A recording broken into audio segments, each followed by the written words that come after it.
Kakek, saya sudah siapkan sesajennya. Bagus. Mohon petunjuk kakek. Kakek, Ikuti ritual. saya sudah datang.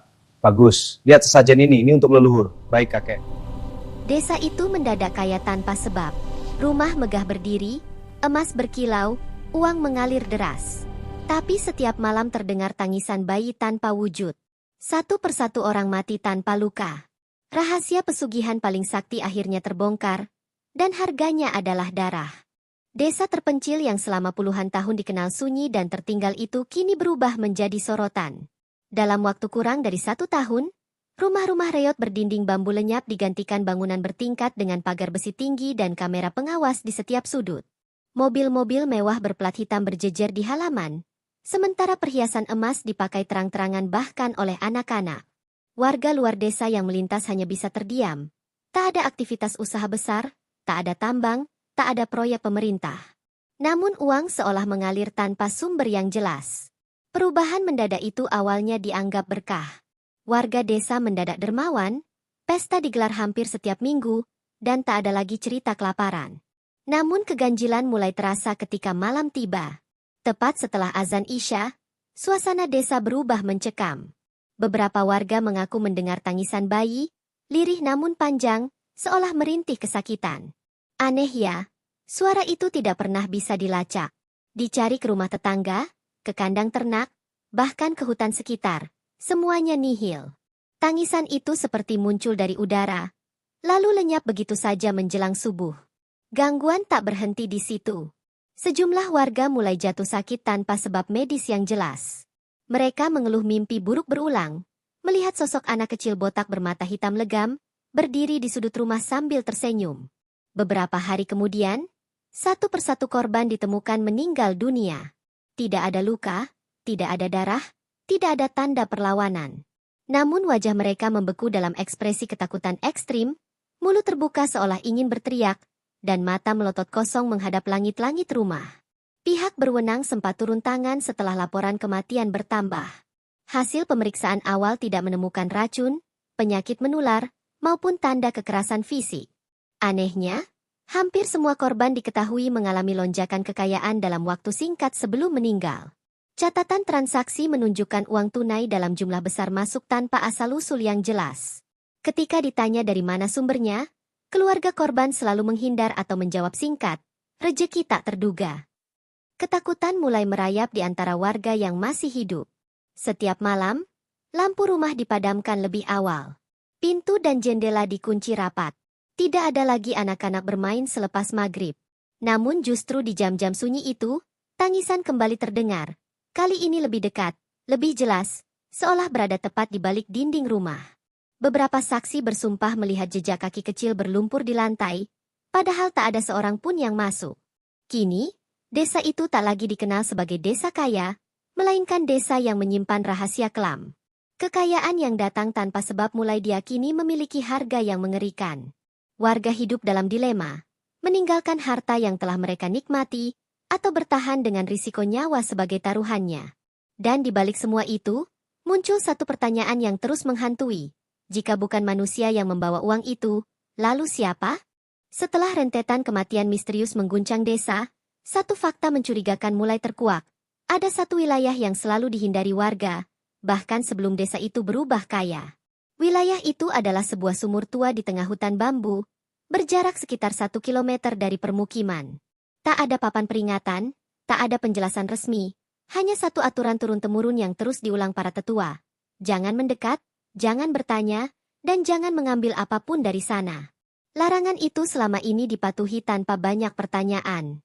Namun setelah desa dipenuhi kemewahan dan kematian datang bersamaan, rasa ingin tahu berubah menjadi kecurigaan. Beberapa warga mulai mengingat kembali bahwa setiap kali seseorang mendadak kaya, mereka kerap terlihat pergi ke arah hutan bambu saat malam hari, lalu kembali menjelang subuh dengan wajah pucat namun senyum aneh yang sulit dijelaskan. Ketegangan memuncak ketika seorang bocah laki-laki berusia 7 tahun, anak dari salah satu warga terkaya, menghilang secara misterius. Ia terakhir terlihat bermain layangan di tepi desa sore hari. Hingga malam tiba, anak itu tak kunjung pulang. Warga melakukan pencarian besar-besaran, menyisir sawah, sungai, dan hutan sekitar. Anehnya, setiap kali mendekati area sumur tua, Para pencari merasa pusing, mual, bahkan beberapa jatuh pingsan tanpa sebab. Pencarian dihentikan menjelang subuh dalam keadaan panik. Namun keesokan paginya, bocah itu tiba-tiba ditemukan berdiri di depan rumahnya sendiri, seolah baru pulang bermain. Tubuhnya bersih, tak ada luka, tak ada tanda diculik.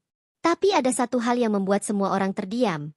Bayangan tubuhnya tidak terlihat sama sekali, meski matahari pagi bersinar tepat di atas kepalanya.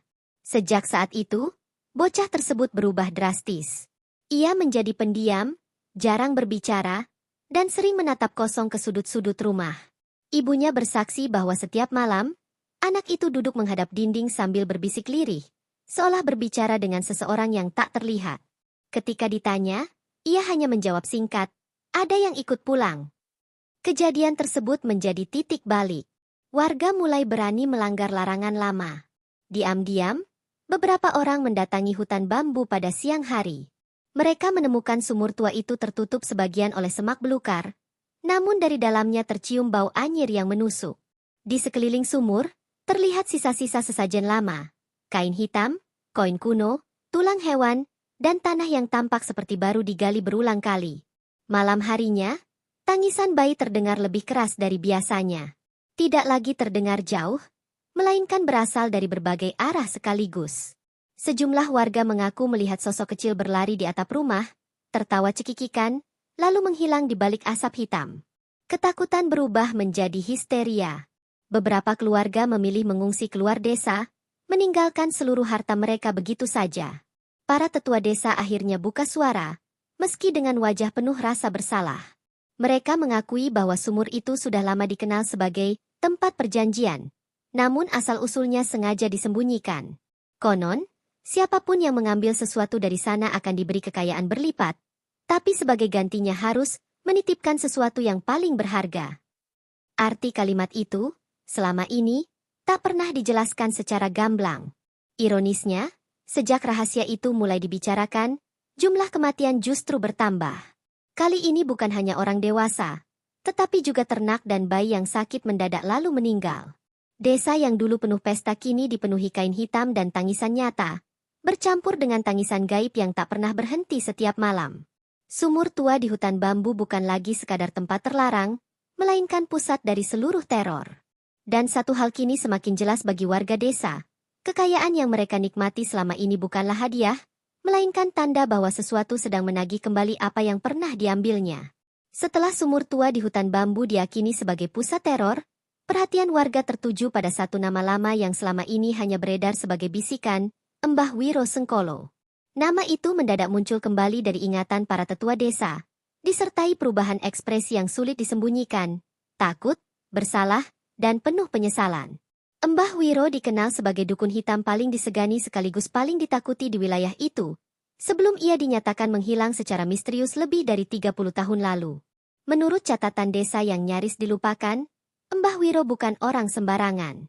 Ia datang dari luar daerah, hidup menyendiri di pinggir hutan, dan hanya muncul ketika ada warga yang putus asa secara ekonomi. Tak sedikit yang mengaku hidupnya berubah drastis setelah bertemu dengannya. Dari kemiskinan ekstrim menjadi kelimpahan dalam hitungan minggu. Namun hampir semua orang yang pernah berurusan dengannya berakhir dengan tragedi, kegilaan, kehilangan anggota keluarga, atau kematian mendadak. Para tetua akhirnya mengungkap bahwa sumur tua itu bukan peninggalan alam, melainkan digali sendiri oleh Mbah Wiro sebagai bagian dari ritual besar yang belum pernah dilakukan sebelumnya. Ia disebut mencoba menciptakan pesugihan tingkat tinggi, bukan memanggil makhluk gaib, melainkan membuatnya. Ritual itu dianggap terlalu berbahaya bahkan oleh kalangan dukun hitam lain, karena melanggar keseimbangan antara alam manusia dan alam gaib. Kesaksian paling mengerikan datang dari seorang kakek renta, satu-satunya saksi hidup yang pernah membantu ritual tersebut. Dengan suara gemetar, ia mengatakan bahwa malam ritual dilakukan bertepatan dengan fenomena langit langka. Tanah di sekitar sumur digali dalam-dalam, dipenuhi mantra, darah hewan, dan sesajen yang tak lazim. Yang dipanggil tidak sepenuhnya datang, ujarnya lirih, yang lahir justru sesuatu yang tidak seharusnya ada.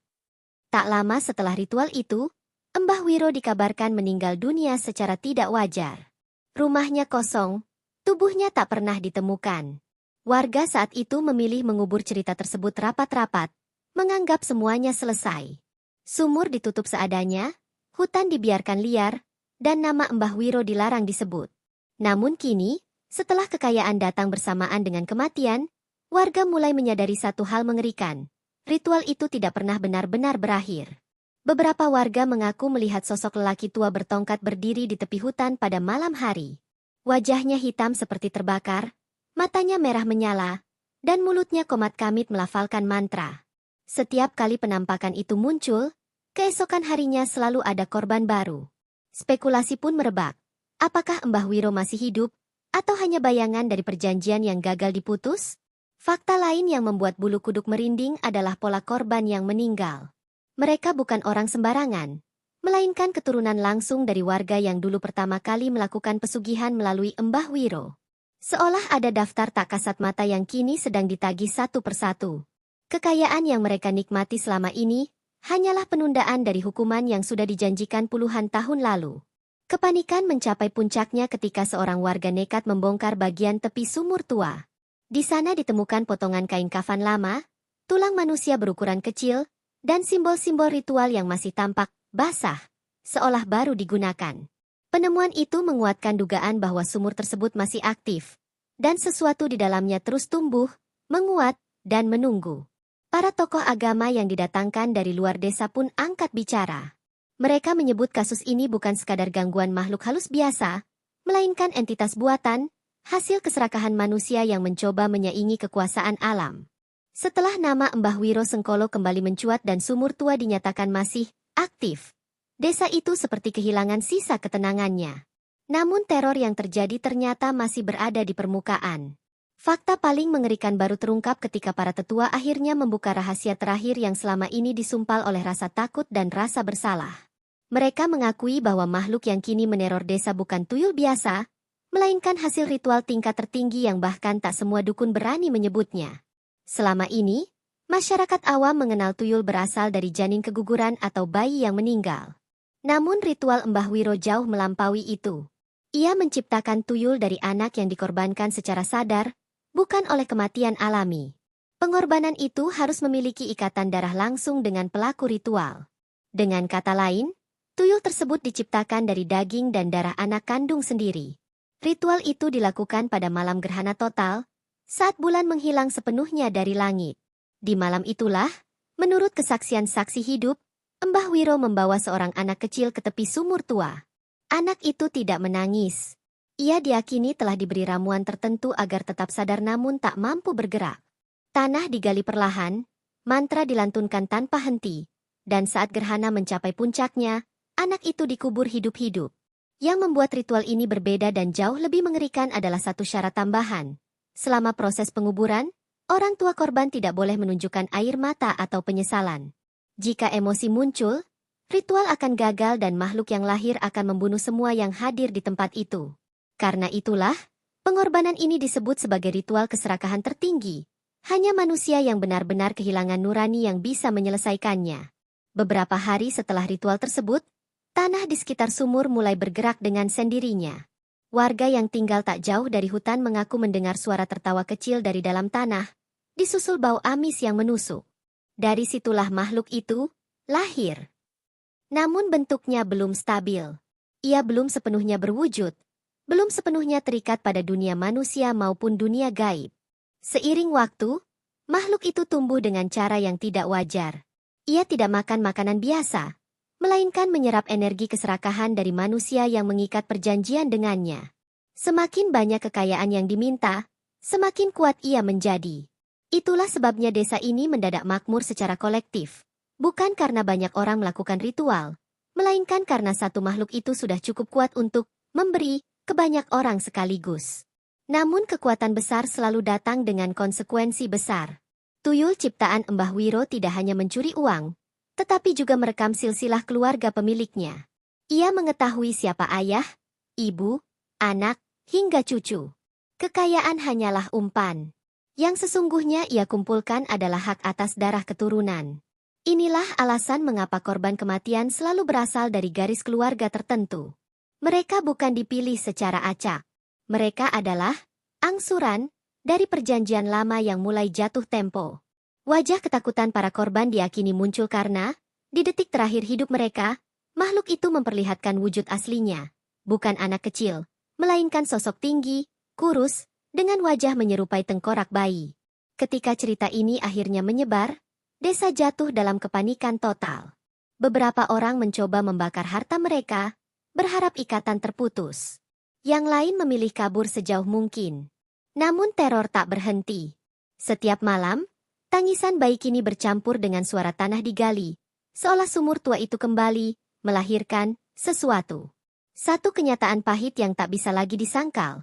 Tuyul pesugihan paling sakti itu bukan makhluk liar yang bisa diusir begitu saja.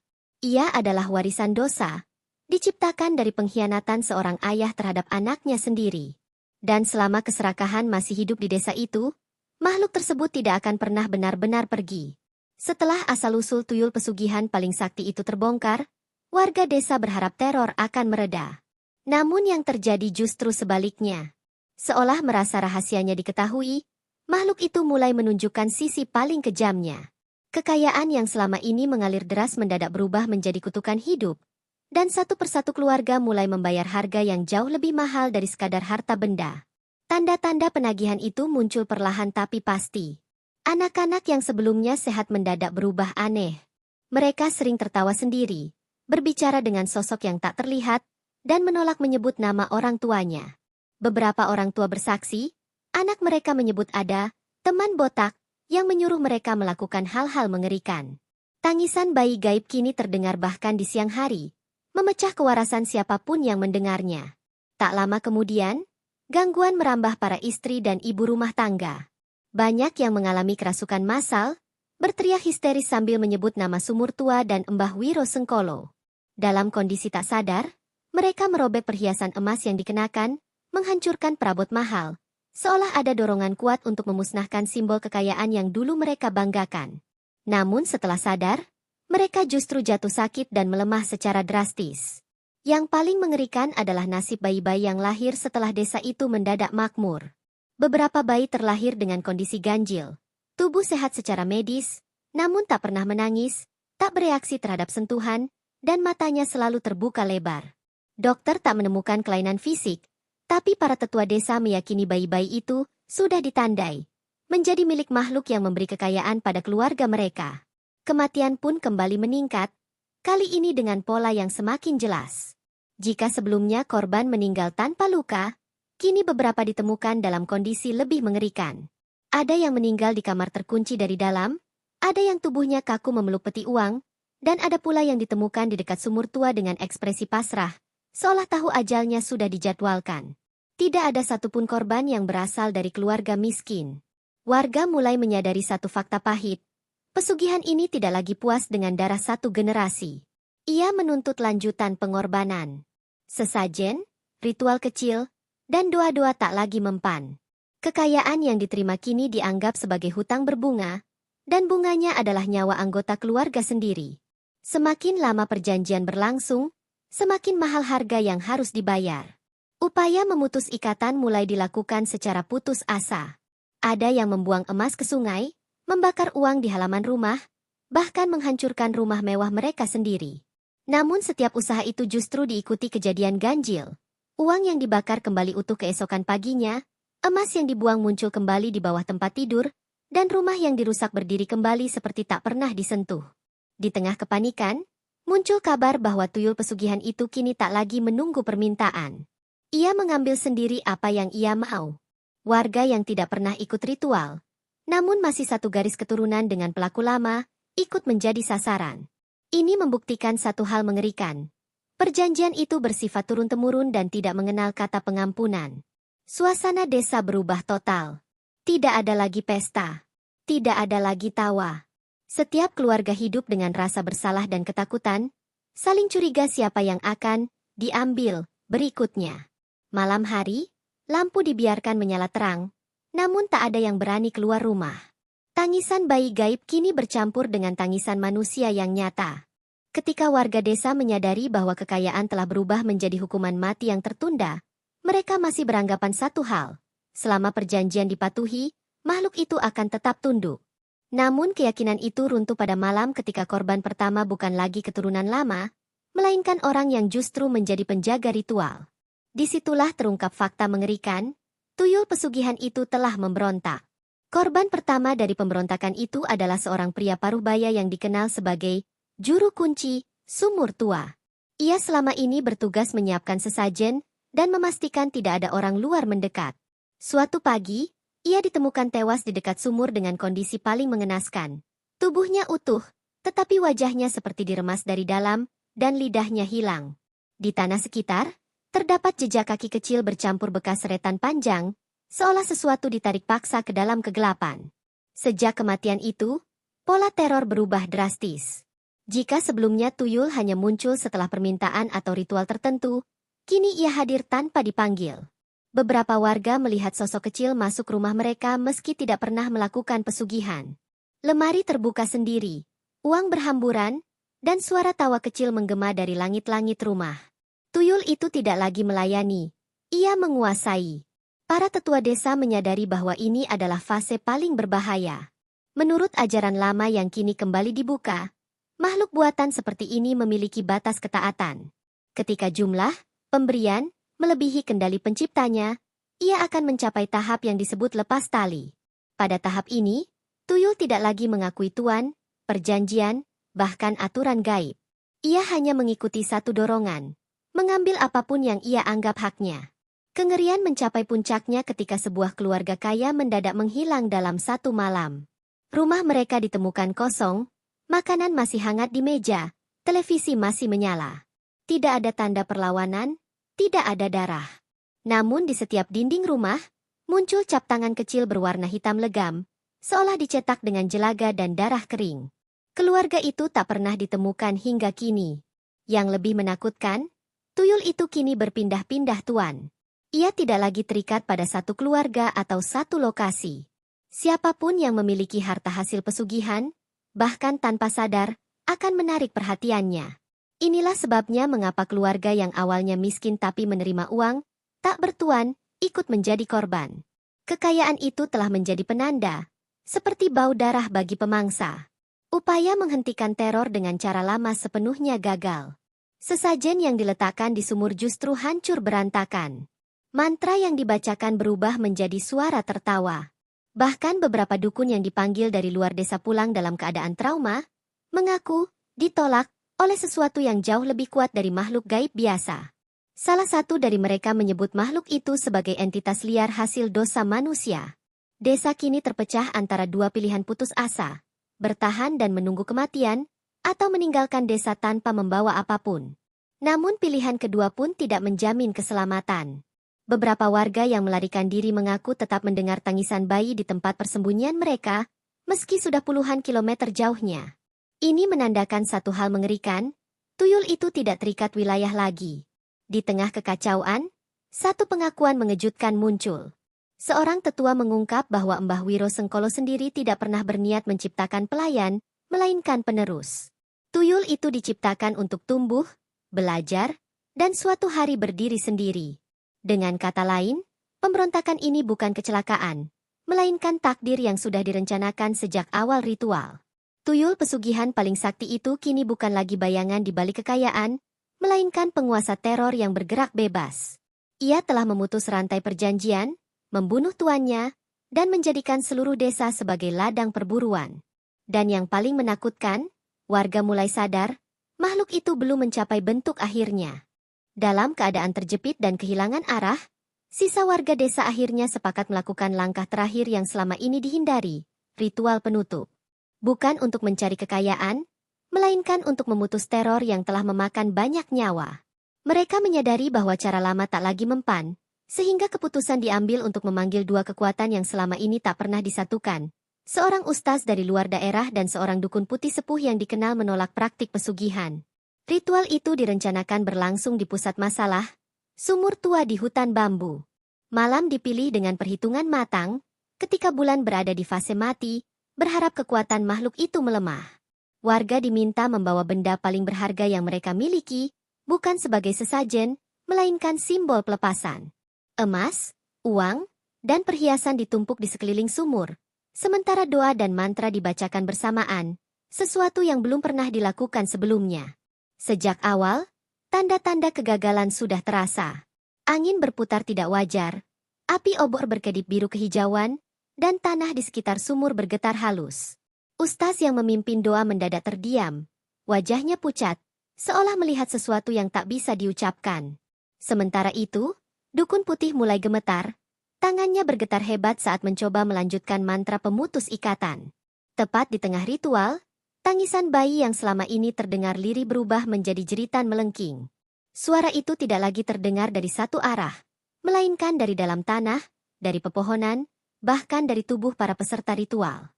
Beberapa warga jatuh pingsan, yang lain berteriak histeris sambil menutup telinga. Sumur tua itu mengeluarkan bau busuk menyengat, campuran tanah basah, darah, dan sesuatu yang tak bisa dikenali. Saat itulah tanah di depan sumur terbelah. Bukan sosok kecil seperti yang selama ini dibayangkan. Yang muncul adalah makhluk tinggi, kurus, dengan proporsi tubuh yang salah. Kepalanya besar dengan wajah menyerupai bayi, namun giginya runcing dan matanya hitam pekat tanpa bola mata.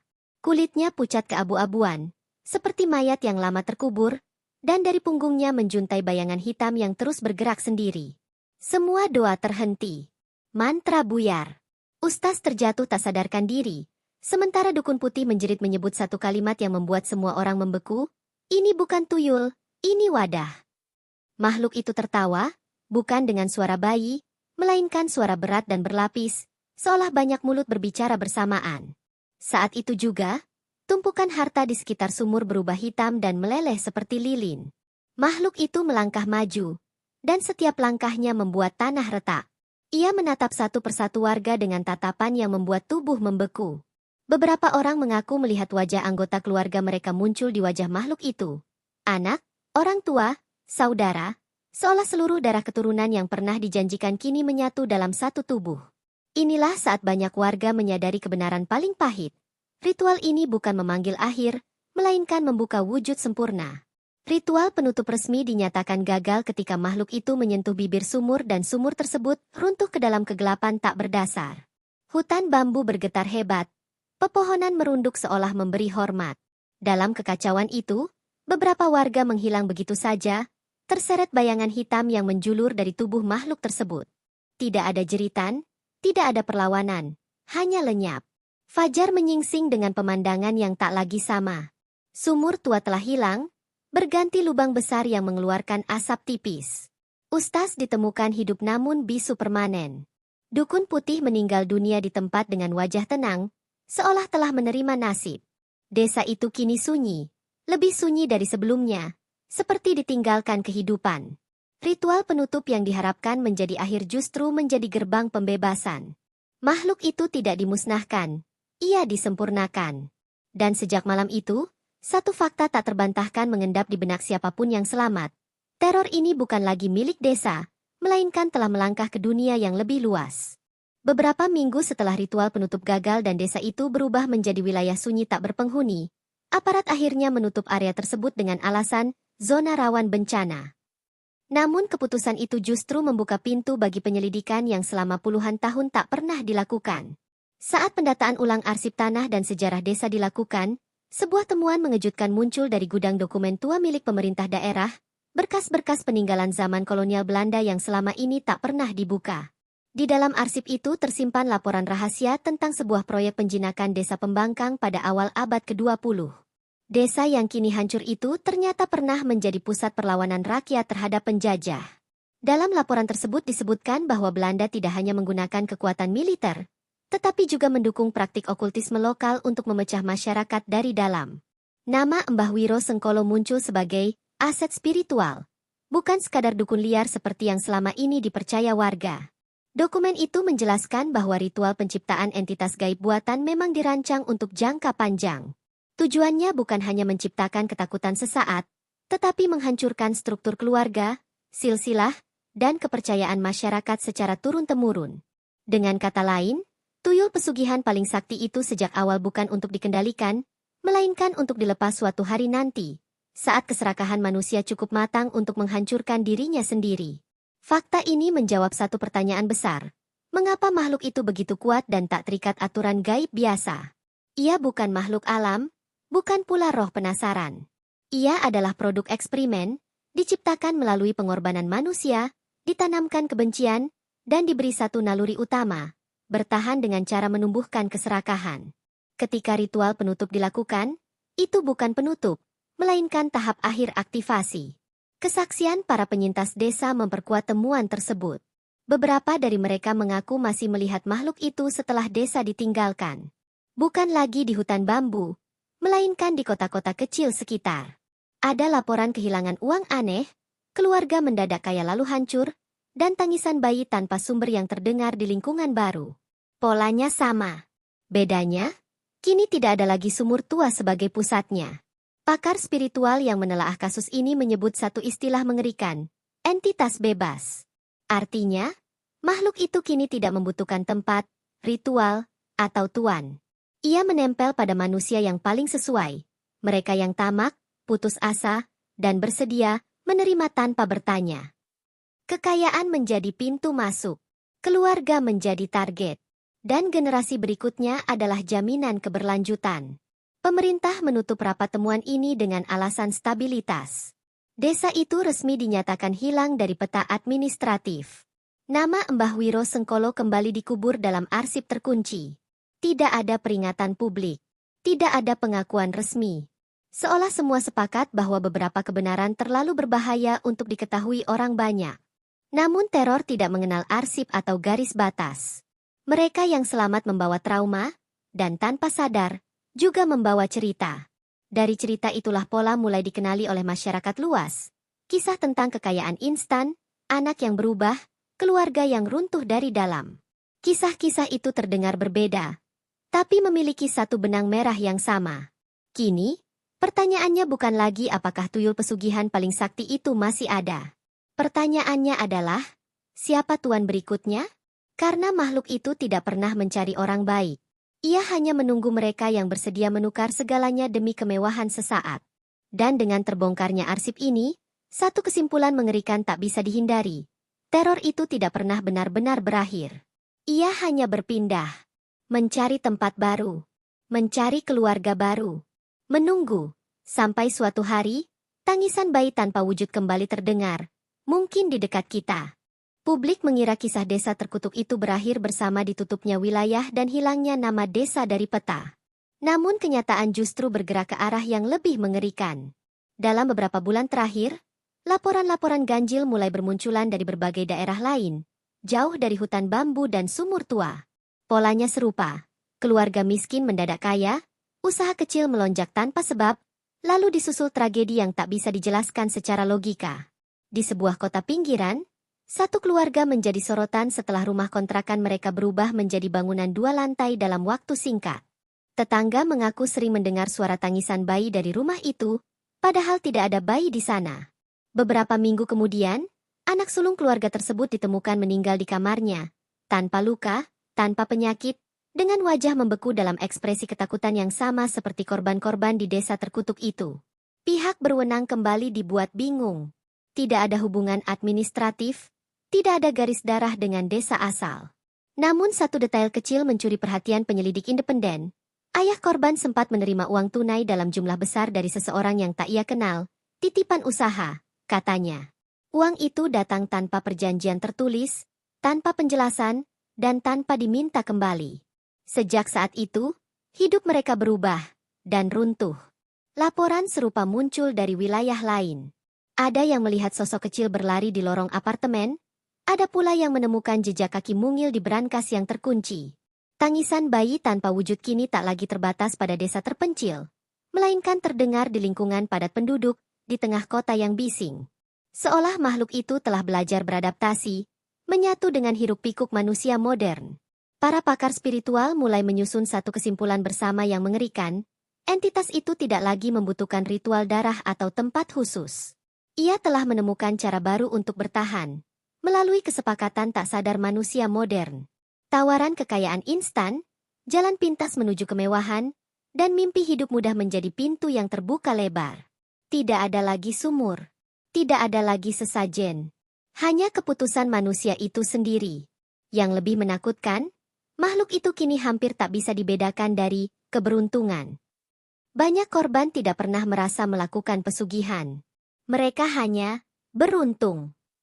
Namun keberuntungan itu selalu diikuti perubahan perilaku, emosi dingin, hubungan keluarga merenggang, dan anak-anak yang mulai berbicara sendiri di malam hari. Tanda-tanda lama kini hadir dengan wajah baru. Beberapa penyintas desa terkutuk yang masih hidup mencoba memperingatkan publik. Namun kisah mereka dianggap legenda, halusinasi trauma, atau sekadar cerita sensasional. Arsip kolonial kembali dikunci. Media diminta tidak mengangkat kasus-kasus yang berpotensi menimbulkan kepanikan. Kebenaran kembali dikubur, seperti yang terjadi puluhan tahun sebelumnya. Namun sejarah membuktikan satu hal, apapun yang dikubur tanpa diselesaikan, akan selalu mencari jalan kembali ke permukaan. Dan kali ini, makhluk itu tidak lagi bersembunyi di hutan atau desa terpencil. Ia hidup di antara manusia, menyamar sebagai rezeki, sebagai keberuntungan, sebagai jawaban dari doa-doa yang putus asa. Kini, teror tidak datang dengan suara keras atau penampakan mengerikan. Ia datang dengan senyum, dengan kemudahan, dengan uang yang tiba-tiba cukup untuk mengubah hidup. Dan justru itulah yang paling berbahaya. Karena ketika keserakahan dianggap wajar, tidak ada lagi alarm yang berbunyi. Karena kisah tuyul pesugihan paling sakti di Indonesia tidak berakhir di satu desa, satu sumur, atau satu nama. Ia telah menjadi bayangan panjang di balik ambisi manusia. Dan mungkin, tanpa disadari, kisah berikutnya sedang dimulai di tempat yang paling dekat dengan kita. Seiring teror menyusup ke kota-kota dan kisah desa terkutuk perlahan memudar dari ingatan publik, satu kesalahan fatal kembali terulang. Manusia mengira semuanya telah berlalu. Padahal, justru di fase inilah tanda-tanda terakhir mulai bermunculan. Halus, nyaris tak terlihat, namun konsisten. Mereka yang PK menyebutnya sebagai fase penandaan, tahap sebelum siklus kehancuran dimulai kembali dari awal. Beberapa laporan aneh mencuat dari lingkungan berbeda-beda. CCTV rusak tepat saat uang hilang dari brankas. Bayi yang belum bisa bicara menunjuk sudut gelap sambil tertawa. Orang dewasa terbangun pukul 3 dini hari dengan perasaan, ada yang menunggu. Tidak ada satupun kejadian yang cukup besar untuk dianggap darurat. Namun jika disusun berdampingan, semuanya membentuk pola yang terlalu rapi untuk disebut kebetulan. Seorang peneliti spiritual independen yang menelusuri pola ini menyebut satu kesimpulan mengerikan, makhluk itu kini tidak lagi berburu secara acak. Ia sedang memilih, menilai, mengamati manusia mana yang cukup rapuh oleh ambisi, cukup putus asa oleh keadaan, dan cukup serakah untuk menerima bantuan tanpa bertanya. Mereka inilah yang kelak akan menjadi pusat siklus berikutnya. Menariknya, tidak semua yang menerima kekayaan langsung menjadi korban. Beberapa justru hidup normal selama bertahun-tahun. Inilah yang membuat entitas itu jauh lebih berbahaya dari sebelumnya. Ia telah belajar menunggu. Tidak tergesa. Tidak rakus. Ia membiarkan manusia membangun hidupnya terlebih dahulu. Keluarga, anak, nama baik, agar ketika waktunya tiba, yang runtuh bukan hanya satu nyawa, tetapi seluruh makna hidupnya. Di sisi lain, beberapa anak dari keluarga, beruntung, mulai menunjukkan tanda-tanda yang sama seperti generasi pertama di desa terkutuk. Mereka menggambar sosok tinggi berkepala bayi, menyebut nama yang tidak pernah diajarkan siapapun, dan ketakutan berlebihan terhadap sumur, lubang, atau tempat gelap yang terlalu dalam. Para orang tua menganggapnya imajinasi. Mereka lupa. Begitulah semuanya dimulai dulu. Yang paling mencemaskan, beberapa laporan menyebut adanya tempat baru yang mulai berdenyut. Bukan sumur tua, bukan hutan bambu, melainkan lokasi-lokasi modern, bangunan terbengkalai, terowongan proyek mangkrak, bahkan ruang bawah tanah pusat perbelanjaan. Tempat-tempat ini diakini menjadi jangkar baru, titik di mana entitas itu menancapkan eksistensinya tanpa perlu ritual besar. Pihak berwenang tetap menutup mata. Tanpa bukti fisik, tanpa korban massal, semua dianggap isu non-prioritas. Namun mereka yang pernah selamat dari desa terkutuk tahu betul, ketika korban massal muncul, semuanya sudah terlambat. Teror sejati tidak datang dengan ledakan, melainkan dengan keheningan yang terlalu tenang. Di tengah upaya melupakan, satu kalimat dari arsip lama kembali mencuat, tertulis dengan tinta hampir pudar. Jika ia telah berjalan tanpa tuan, maka hanya satu hal yang bisa menghentikannya, kesadaran manusia untuk menolak. Masalahnya sederhana sekaligus tragis. Menolak kekayaan instan jauh lebih sulit daripada melawan makhluk gaib. Bab ini menutup dengan kesadaran yang membuat siapapun merinding. Tuyul pesugihan paling sakti itu tidak perlu dipanggil. Ia tidak perlu disembah. Ia hanya perlu diterima. Dan selama masih ada manusia yang memilih jalan pintas daripada kejujuran, makhluk itu akan selalu menemukan rumah baru. Karena pada akhirnya, teror terbesar bukanlah sosok yang bersembunyi di kegelapan, melainkan keinginan manusia sendiri yang membuka pintu dan berkata pelan, "Masuklah, asal hidupku berubah."